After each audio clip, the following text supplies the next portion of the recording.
میرے محبوب کریم صلی اللہ علیہ وسلم کی زندگی میں نفاست ہے. حضور نے لوگوں کو شرمندہ کرنا پسند نہیں کیا. ایک شخص حضور کے گھر میں مہمان آیا رات کے وقت میں. اس نے کہا میں نبی پاک صلی اللہ علیہ وسلم کے آپ نے سنا ہوا ہے کہ اتنا زیادہ گھر کے اندر گنجائش نہیں تھی رہنے کی. حضور کئی دفعہ مسجد میں ٹھہراتے تھے یا مہمانوں کو صحابہ میں بانٹ دیتے تھے. وہ کہنے لگا میں نے آپ کے گھر میں ہی قیام کرنا ہے. فرمایا ٹھیک ہے آ جاؤ. صحابہ کہتے ہیں جتنا بھی 4-5 بکریوں کا دودھ سارے اہل خانہ استعمال کرتے تھے محبوب کا سارا گھرانہ وہ سارا کٹھا ہی اکیلا ہی دودھ پی گیا. سارا جتنا کھانا تھا اکیلا ہی کھا گیا. رات کو اسے چارپائی پہ سلایا گیا تو کھا اتنا چکا تھا کہ اس کا پیشاب حضور کے بستر پر ہی نکل گیا.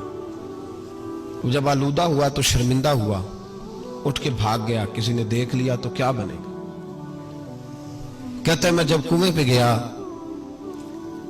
جا کے میں نے غسل کیا کپڑے دھوئے تو خیال آیا میری تو سونے کی انگوٹھی رہ گئی ہے وہاں. اب طبیعت اجازت نہیں دیتی تھی کہ وہاں لوگ کٹھے ہو گئے ہوں گے. وہ شخص کہتا ہے میں انگوٹھی سونے کی رہ گئی تو دل میں خیال یہ تھا کہ واپس جاؤں گا تو وہاں تو حالات ہی بڑے گڑبڑ ہوں گے, لوگ اکٹھے ہوں گے, شرمندگی ہوگی, میں پیشاب کر رہا ہوں بستر پہ, حال بڑا سخت ہوگا, اتنے لوگوں کا سامنا کیسے کروں گا. لیکن مجبوری تھی, انگوٹھی سونے کی تھی, بڑی قیمتی تھی. کہتے اس انگوٹھی کی مجبوری نے مجھے شرمندگی کا سامنا کرنے پہ مجبور کیا. اور جب میں آ کے حضور کے کمرے کے باہر کھڑا ہوا تو وہاں تو کوئی بھی نہیں تھا. اللہ کے رسول نے بالٹی میں پانی رکھا ہوا تھا, میرے پیشاب پر پانی بہا رہے تھے. خود رسول پاک فرماتے ہیں حضور پانی بہا رہے تھے اور جب میری طرف دیکھا تو محبوب نے مسکرا کے فرمایا غسل کر لیا آپ نے. آپ کو تکلیف ہوئی, جب انسان کا معدہ کمزور ہو تو ایسی چیزیں ہو جاتی ہیں, فکر نہ کریں بیٹھے میں ناشتہ لاتا ہوں. کہتے ہیں حضور کے جملے تھے کہ طوفان تھا.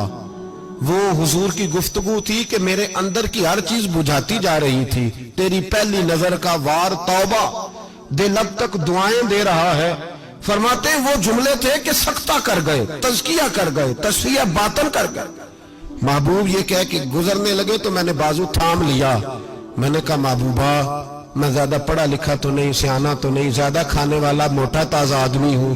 حضور میں کوئی انالیسز نہیں کر سکتا, تجزیہ نگار نہیں, باریک نہیں, پر میرا موٹا دماغ بھی مان گیا ہے کہ آپ واقعی اللہ کے سچے رسول ہیں. میرا موٹا دماغ بھی مان گیا ہے کہ آپ واقعی اللہ کے. وہ گھر گیا اور قبیلے کے ایک بندے کے پاس گیا. حضرت انس بن مالک کہتے ہیں جب واپس آیا تو 500 آدمی ساتھ تھا.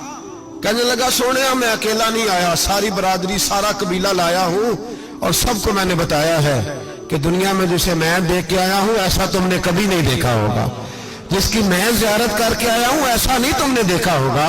تو محبوبہ ہم سارے آئے ہیں پڑھائے کلمہ, ہم بھی آپ کے غلام بننا چاہتے ہیں. ہم شرمندہ کر کے بڑے راضی ہوتے ہیں, بڑے راضی. لوگ معافیاں مانگ رہے ہیں, منتیں کر رہے ہیں, جناب غلطی ہو گئی. تو ہوئی کیوں؟ میں تو ایسا ہوں, میں نے تو کبھی نہیں کی, میری مثال دیکھ لو. میں تو لوگ فوراً دلائل دیں گے. او بھائی کسی کو شرمندہ کر کے تجھے کیا ملے گا. میرے رسول دنیا میں لوگوں کو نیچا دکھانے نہیں آئے, عزت عطا کرنے آئے. حضور بلندیاں دینے آئے.